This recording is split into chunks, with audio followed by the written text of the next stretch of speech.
ഒരാഴ്ച മുൻപ് ചീമേനിയിൽ ബി.ജെ.പി. സംഘടിപ്പിച്ച രാഷ്ട്രീയ വിശദീകരണ യോഗം CPM അലങ്കോലപ്പെടുത്തിയതോടെയാണ് ഇരു പാർട്ടികളും തമ്മിൽ സംഘർഷം ഉടലെടുത്തത്. പട്ടിക മോർച്ച സംസ്ഥാന അധ്യക്ഷൻ P. സുധീർ ഉൾപ്പെടെയുള്ളവർക്ക് അന്ന് പരിക്കേറ്റിരുന്നു.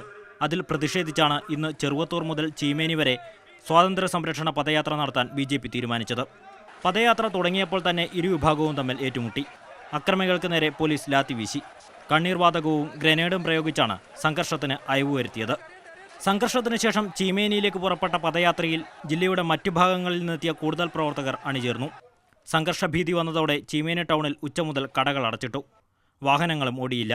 മുൻ നിശ്ചയിച്ച പ്രകാരം പൊതുയോഗം നടത്തി BJP പ്രവർത്തകർ മടങ്ങുമ്പോൾ വിവിധ കേന്ദ്രങ്ങളിൽ നിന്ന് കല്ലേറുണ്ടായി. ചെറുവത്തൂരിൽ CPM പ്രവർത്തകർ ഗതാഗതം തടസ്സപ്പെടുത്തി.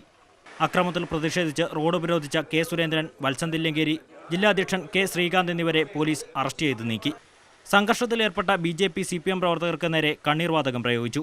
ഞങ്ങൾ അവിടെ നിൽക്കുന്ന സമയത്ത് തന്നെ നൂറുകണക്കിന് CPM പ്രവർത്തകർ കല്ലും വടികളും മറ്റ് ആയുധങ്ങളുമായിട്ട് വന്ന് ഞങ്ങളെ പ്രവർത്തകർക്ക് നേരെ കല്ലെറിഞ്ഞു.